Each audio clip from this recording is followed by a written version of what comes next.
ये कहानी है सीतापुर गांव की दो बहनें काजल और गौरी की। कभी ऐसा वक्त था जब छोटी बहन के घर में किसी चीज की कमी नहीं थी। वहीं दूसरी बहन दो वक्त की रोटी के लिए भी तरसती थी।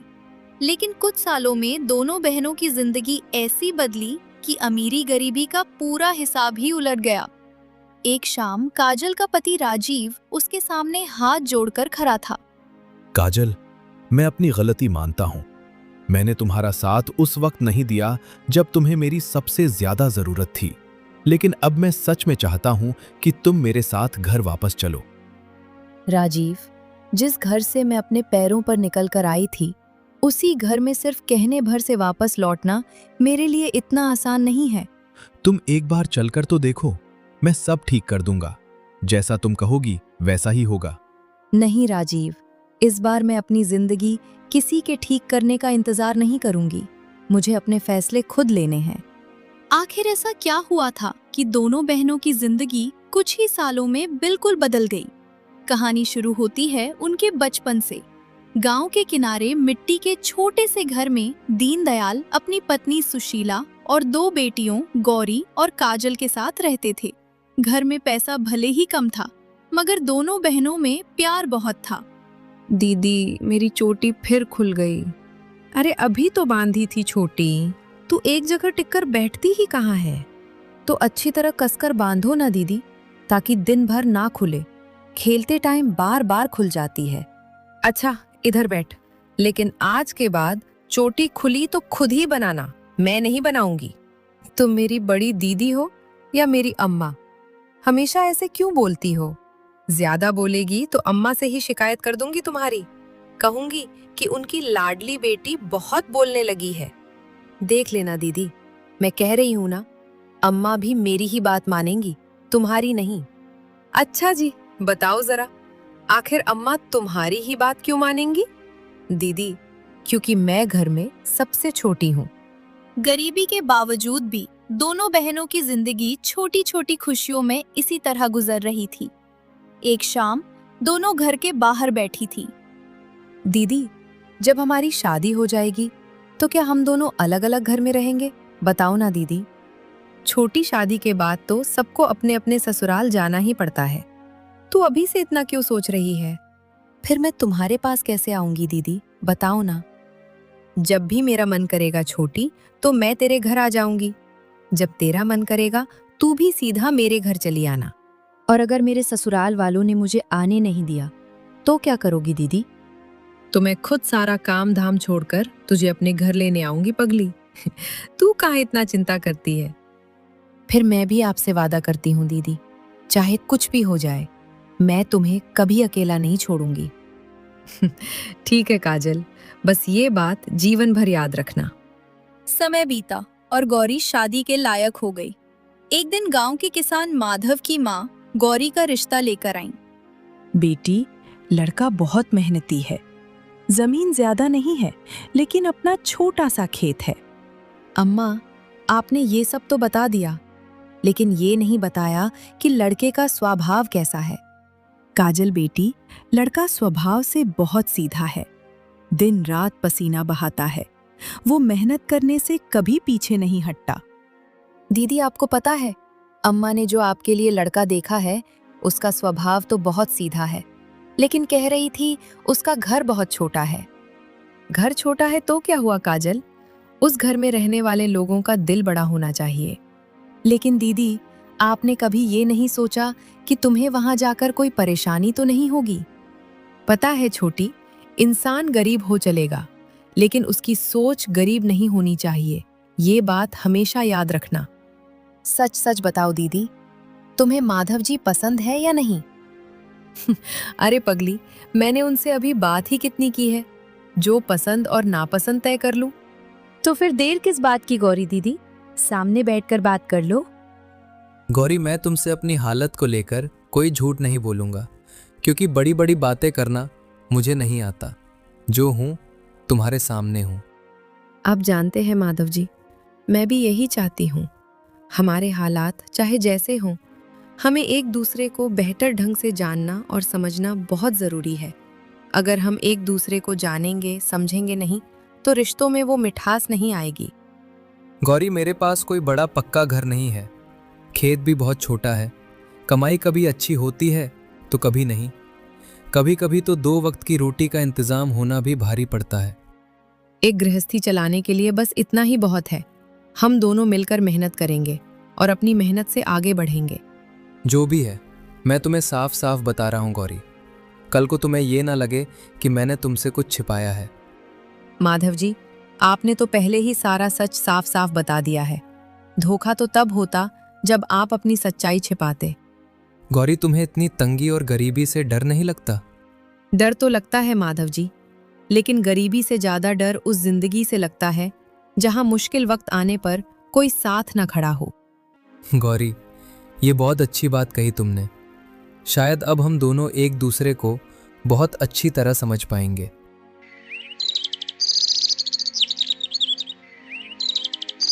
कुछ ही महीनों बाद काजल के लिए गांव के सबसे बड़े व्यापारी धनराज के बेटे राजीव का रिश्ता आया। धनराज का बड़ा घर, दुकानें और शहर तक फैला व्यापार पूरे गांव में मशहूर था। दीदी, मेरा रिश्ता तो धनराज जी के बेटे राजीव से तय हो रहा है। छोटी, तू अपने दिल से बता, तू इस रिश्ते से खुश है ना? हाँ दीदी, मैं इस रिश्ते से बहुत खुश हूँ। लेकिन मेरी एक बात याद रखना, उनका बड़ा घर और दौलत देखकर कभी अपने स्वाभिमान और मन की बात को दबा मत देना। दीदी, तुम्हें हर छोटी बड़ी बात में इतनी चिंता क्यों सताती रहती है? क्योंकि तू मेरी छोटी बहन है। तेरी फिक्र नहीं करूंगी तो किसकी करूंगी?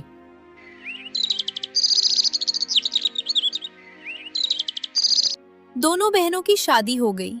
गौरी एक छोटे से मिट्टी के घर में माधव के साथ रहने लगी। काजल बड़े आंगन, पक्के मकान और सुख सुविधाओं वाले घर में पहुंच गई। शादी की पहली रात गौरी चुपचाप अपने नए घर की दीवारों को देख रही थी। इतनी रात गए क्या सोच रही हो गौरी? मैं ये सोच रही थी कि आज से ये घर सिर्फ आपका नहीं, हम दोनों का है। आज से हम दोनों मिलकर इस घर की अच्छे से देखभाल करेंगे। गौरी, शायद मैं तुम्हें शुरुआत में बहुत सुख सुविधाएं ना दे पाऊं, लेकिन तुम कभी निराश मत होना।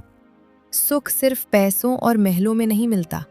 मुश्किल घड़ी में जब अपना साथी हाथ पकड़कर कहे, तुम चिंता मत करो, मैं तुम्हारे साथ खड़ा हूँ, वही जीवन का असली सुख है। शुरुआत में काजल की जिंदगी पूरे ऐशो आराम में गुजर रही थी, वहीं दूसरी ओर उसकी बड़ी बहन की जिंदगी गरीबी में गुजर रही थी। काजल, तुम्हें अपने लिए किसी भी चीज की जरूरत हो तो बेझिझक मुझे बताना, मैं तुम्हें लाकर दूंगा। यहाँ तो पहले से ही सब कुछ भरा पड़ा है राजीव जी, मुझे तो किसी चीज की कमी नहीं लग रही है। फिर भी अगर तुम्हें किसी भी चीज का शौक हो तो संकोच मत करना, एक बार जरूर बता देना। राजीव जी, आपके परिवार का व्यापार तो सच में बहुत बड़ा और फैला हुआ है। हाँ काजल, ये सब पिताजी ने सालों की दिन रात की मेहनत से खड़ा किया है। राजीव जी, क्या आप भी रोज अपने पिताजी के साथ गद्दी पर बैठकर कारोबार संभालते हैं? हाँ काजल, मैं भी अब धीरे धीरे पूरा कामकाज और हिसाब किताब सीख रहा हूँ। फिर तो एक दिन ये इतना बड़ा कारोबार आपका होगा। सिर्फ मेरा नहीं काजल, ये सब हम दोनों का होगा। राजीव की ये बात सुनकर काजल मुस्कुराने लगी। उसे लगा उसकी जिंदगी हमेशा के लिए खुशहाल हो चुकी है। उधर गौरी और माधव की फसल बारिश ना होने के कारण पूरी तरह सूख कर खराब हो गई थी। गौरी, इस बार सूखे की वजह से फसल ने भी साथ छोड़ दिया। अब हमें आगे क्या करना चाहिए? माधव जी, खेत में फसल का कितना हिस्सा बचा है अभी? गौरी, इस बार फसल इतनी भी नहीं बची कि अगले महीने का घर का राशन और खर्च भी आसानी से निकल सके। हमें अपनी रोज की जरूरतें पूरी करने के लिए कोई ना कोई रास्ता तो निकालना ही होगा। गौरी, मैं सोच रहा हूँ कुछ महीनों के लिए दूसरों के खेतों में मजदूरी कर लूँ। 4 पैसे आ जाएंगे, उससे घर का खर्च तो चल जाएगा। अगर आप दूसरे के खेतों में मजदूरी करने जाएंगे तो हमारे खेतों का क्या होगा जी? जब तक हमारे हालात नहीं सुधरते तब तक हमारे पास मजबूरी है। हम खेती भी नहीं कर सकते क्योंकि खेती करने के लिए भी पूंजी चाहिए होती है। माधव जी, हम अपने खेतों को यूं ही बंजर नहीं छोड़ सकते। तो हम क्या करेंगे गौरी? नई फसल बोने के लिए पैसे कहाँ से आएंगे? हम कम लागत में ऐसी मौसमी सब्जियां लगाएंगे जो कम पानी में जल्दी तैयार हो जाए। अरे, तुम्हें खेती बाड़ी की इतनी पक्की समझ कब से हो गई गौरी? जिस दिन से इस घर और खेत की चिंता मेरी भी अपनी हो गई है, उसी दिन से मुझे समझ आ गई। ठीक है गौरी, कल सुबह से ही देखते हैं तुम्हारी इस नई तरकीब में कितना दम है।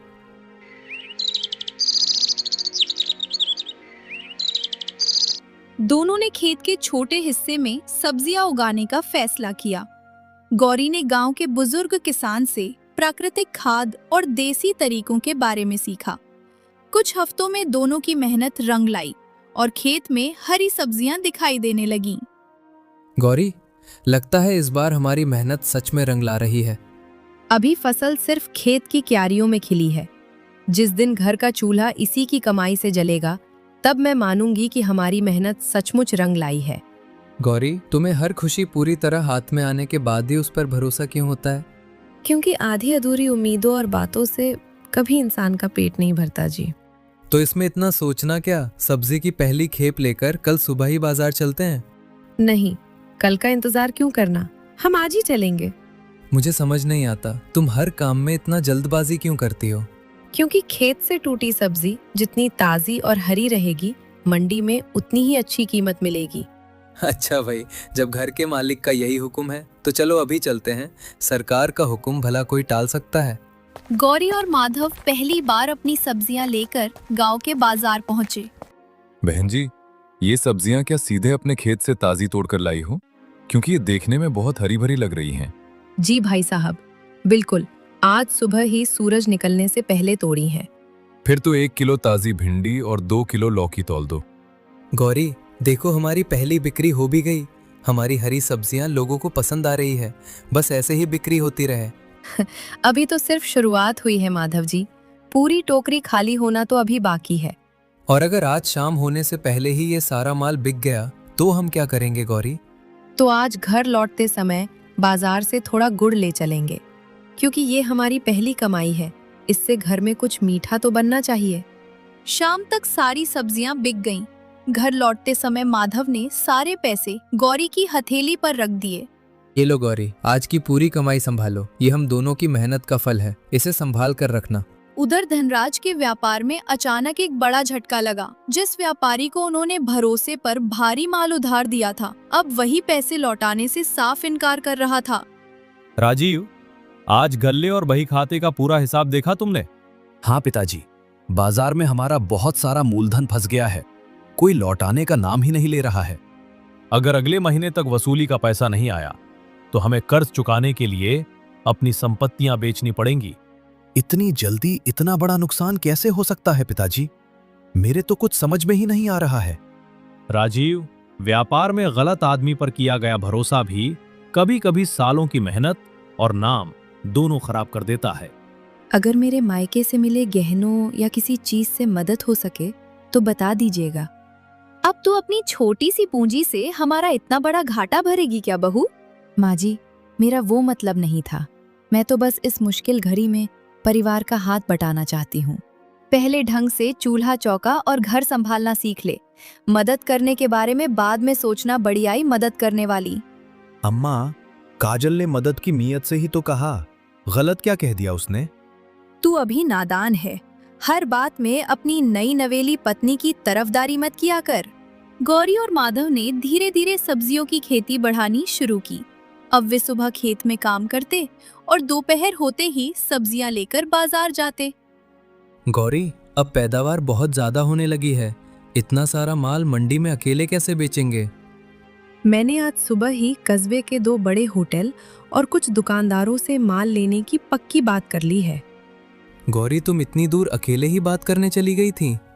हाँ माधव जी, जब काम बढ़ाना है तो आगे बढ़कर बात तो करनी ही पड़ेगी। तुम्हें अजनबी दुकानदारों के पास जाकर बात करने में डर या झिझक नहीं लगती? लो जी, कर लो बात।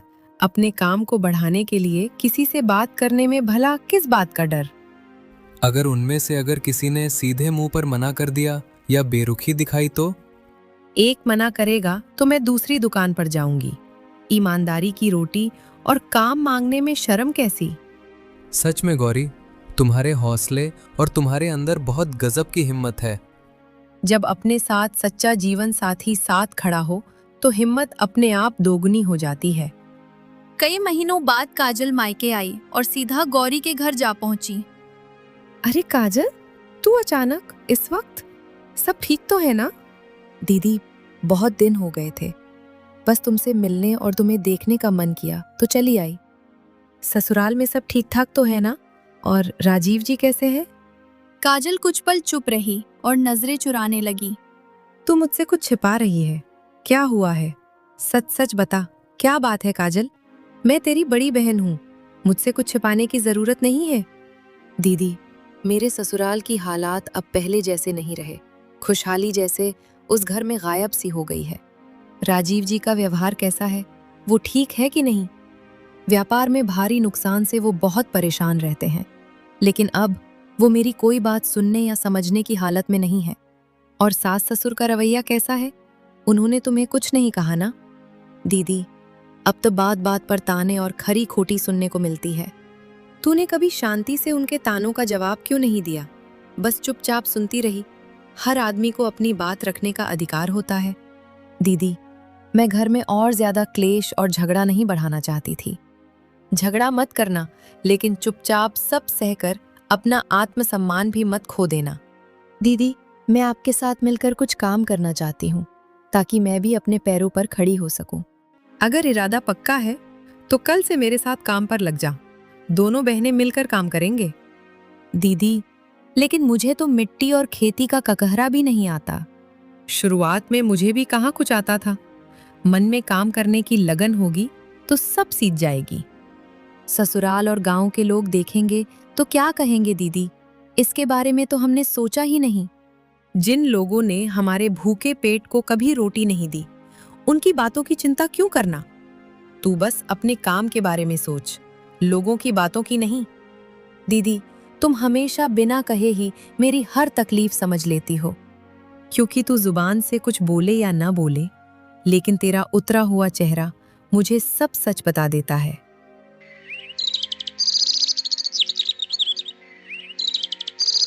अगले दिन काजल पहली बार गौरी की खेत में काम करने पहुंची। दीदी, ये मिट्टी हथेली में उठाकर इतनी गौर से क्या देख रही हो? मिट्टी बहुत सूखी और भुरभुरी हो गई है। शाम से पहले इसमें पानी लगाना पड़ेगा। अच्छी फसल उगाने के लिए इतनी बारीक बारीक बातें देखनी पड़ती हैं क्या दीदी? काजल, खेती सिर्फ जमीन में बीज फेंक देने का काम नहीं है। एक छोटे बच्चे की तरह फसल की रोज देखभाल करनी पड़ती है। अब जाकर समझ आया कि तुम शाम को घर लौटकर इतनी क्यों थक जाती हो। और अब तुम्हें ये भी समझ आ गया होगा कि तुम्हारी दीदी को दिन भर में एक पल का आराम क्यों नहीं मिलता। जीजा जी, सच बताइए, आप भी दिन रात दीदी का साथ निभाते निभाते कभी थकते नहीं? अपनों का साथ निभाने में कभी थकान नहीं होती काजल। थकान और घुटन तो तब होती है जब कोई मुश्किल में अकेला छोड़ दे।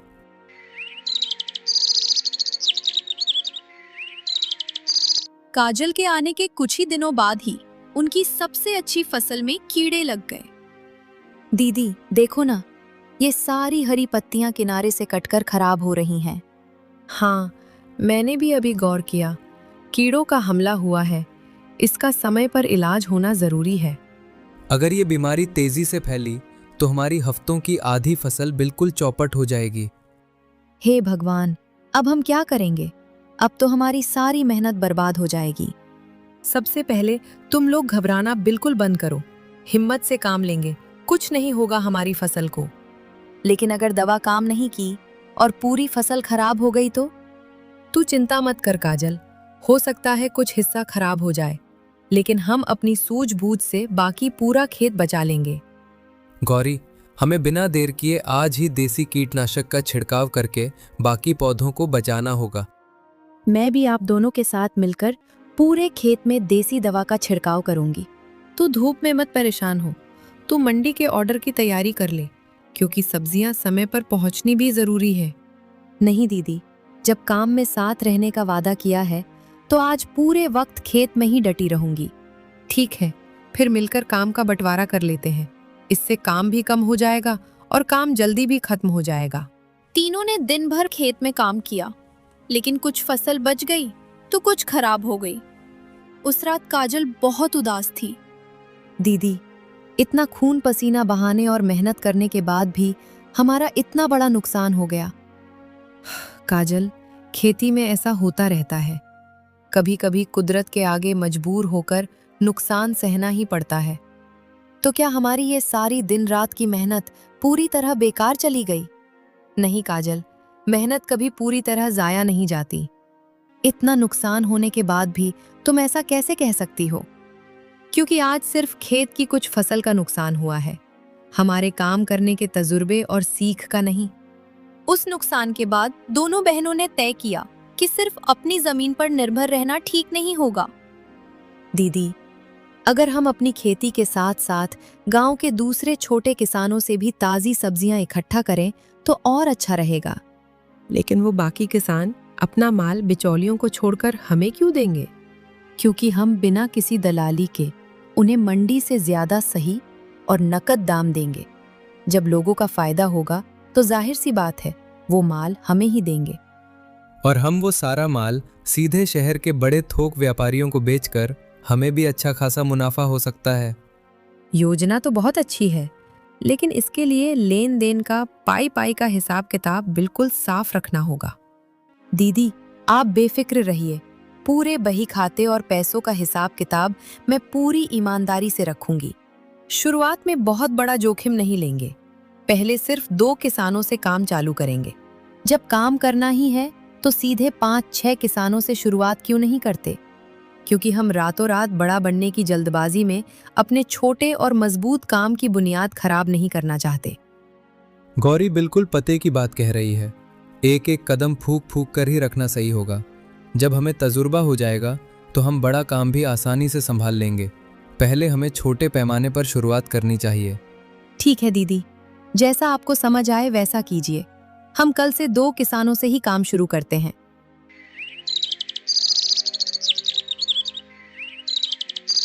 दो किसानों ने उनके साथ काम शुरू किया।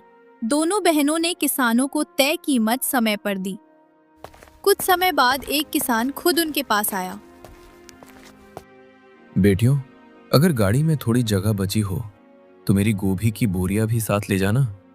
काका, आपको हमारे साथ जुड़कर काम करने में कोई दिक्कत या घाटा तो नहीं लगा? अरे बिल्कुल नहीं बेटी, तुम लोग बिना किसी हेरा फेरी के सही तौल और समय पर पूरा पैसा देती हो। एक किसान के लिए यही सबसे बड़ी बात है। काका, आप बस दिल लगाकर अच्छी फसल उगाइए। बाकी सही दाम और बाजार तक पहुंचाने की चिंता हम पर छोड़ दीजिए। जीती रहो बेटी। भगवान तुम्हारे इस नेक कारोबार में खूब बरकत दे। आज मुझे समझ में आ रहा है कि कोई भी व्यापार सिर्फ सामान खरीदने बेचने से नहीं चलता। व्यापार की असली पूंजी तो लोगों के बीच कमाया गया भरोसा होता है। उधर धनराज का व्यापार लगातार गिरता गया। एक एक करके दुकानें बंद होने लगी। एक दिन शारदा ने काजल को बुलाया। बहू, व्यापार पूरी तरह ठप हो चुका है। अब घर के राशन पानी के खर्च में भारी कटौती करनी पड़ेगी।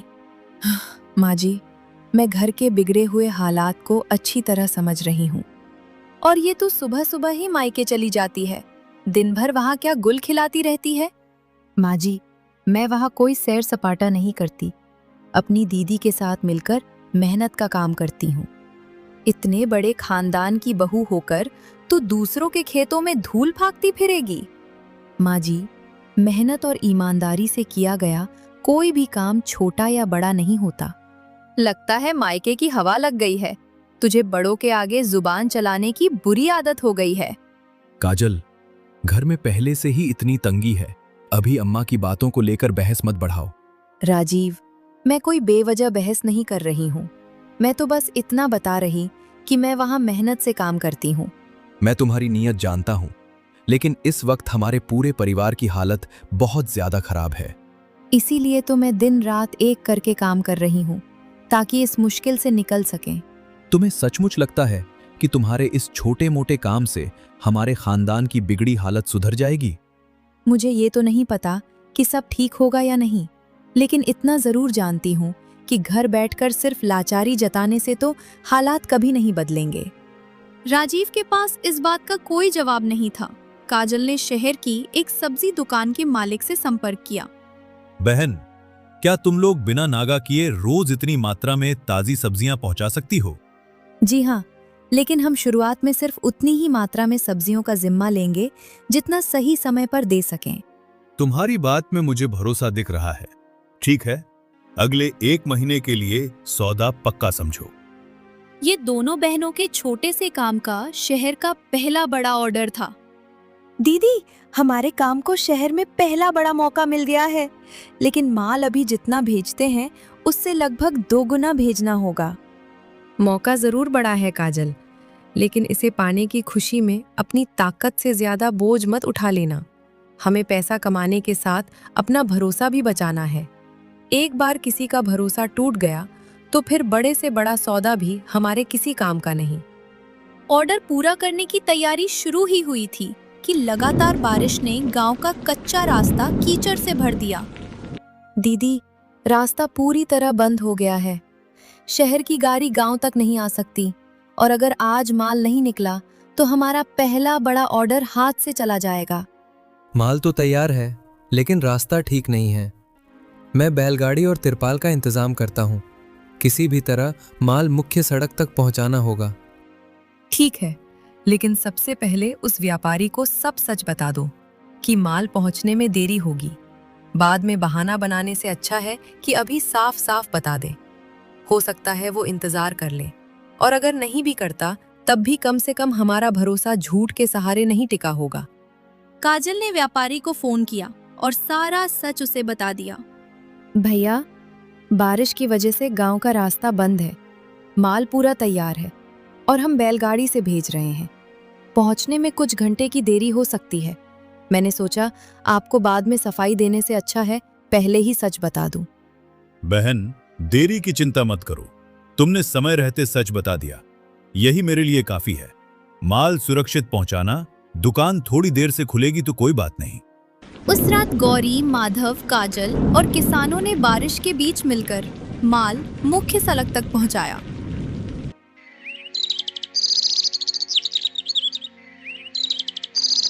सुबह दुकान खुलने से पहले ही पूरा ऑर्डर शहर पहुंच गया। आप लोगों ने सिर्फ मेरा माल नहीं पहुंचाया, मेरा भरोसा भी बचाया है।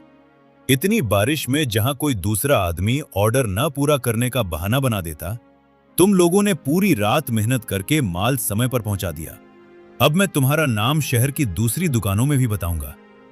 भैया, आपने हम जैसे छोटे किसानों पर भरोसा किया है। अब हमारी कोशिश यही रहेगी कि आपके भरोसे को कभी हमारी लापरवाही की वजह से चोट न पहुंचे। उस एक ऑर्डर ने उनके काम के लिए शहर के कई नए रास्ते खोल दिए। दूसरी तरफ धनराज का कारोबार लगभग खत्म हो चुका था। दुकानें बिक चुकी थी और कर्जदार रोज दरवाजे पर खड़े रहते थे। राजीव, काजल अब अपनी बहन के साथ अच्छा कमा रही है। उसे वापस बुला ले, इस घर को उसके सहारे की जरूरत है। अम्मा, जब काजल को मेरी जरूरत थी तब मैंने उसका साथ नहीं दिया। अब उसकी कमाई देखकर उसे वापस बुलाऊंगा तो ये रिश्ता नहीं, सिर्फ अपना मतलब साधना होगा। अगर मुझे उसे वापस पाना है तो पहले मुझे खुद को उसके लायक बनाना होगा। पहली बार राजीव ने अपनी गलती से भागने के बजाय उसे स्वीकार किया। काजल, मैं जानता हूं कि मैंने तुम्हारे साथ बहुत गलत किया। जब तुम्हें मेरे सहारे की जरूरत थी तब तुम्हारा हाथ थामने के बजाय मैंने ही तुम्हारा हौसला तोड़ दिया। आज अपने किए को सही साबित करने के लिए मेरे पास कोई बहाना नहीं है। मैं बस इतना चाहता हूं कि तुम मुझे माफ कर दो, और अगर अभी तुम्हारे दिल में मेरे लिए थोड़ी सी भी जगह बची हो तो मुझे दोबारा अपने जीवन में जगह देने के बारे में जरूर सोचना। मैंने तुम्हें बहुत पहले ही माफ कर दिया था, लेकिन माफ करने का मतलब ये नहीं है कि मैं उस जिंदगी में वापस लौट जाऊं जहां मेरी मेहनत की कोई कीमत नहीं थी। अगर तुम सच में बदलना चाहते हो तो पहले अपने पैरों पर खड़े होकर दिखाओ। फिर कभी मुझे लगा कि तुम सच में बदल चुके हो तो आगे का फैसला मैं खुद करूंगी। मैं तुम्हारे इस फैसले का सम्मान करता हूं। इस बार तुम्हें मनाने से पहले खुद को बदलना जरूरी है।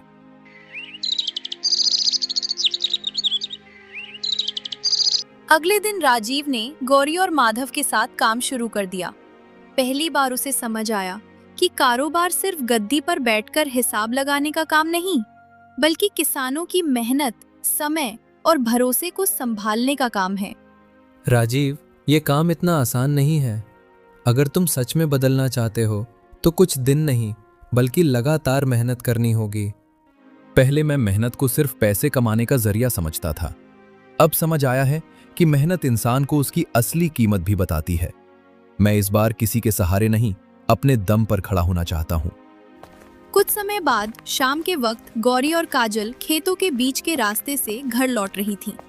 दीदी, बचपन में मैंने तुमसे पूछा था ना कि शादी के बाद तुम मुझे भूल तो नहीं जाओगी।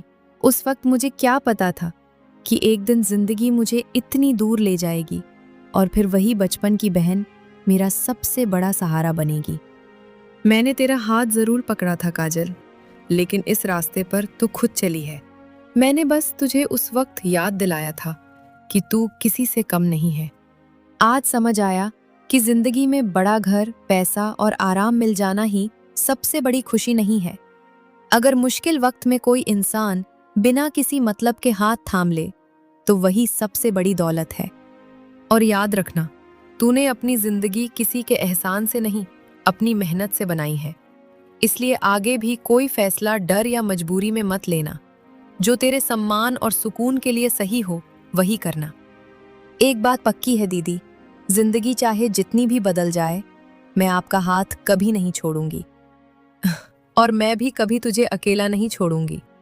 दोनों बहनों ने एक दूसरे का हाथ कसकर पकड़ लिया और मुस्कुराते हुए घर की ओर चल पड़ी। उनकी सबसे बड़ी कमाई पैसा या कारोबार नहीं था, मुश्किल वक्त में एक दूसरे का हाथ थामे रखना था।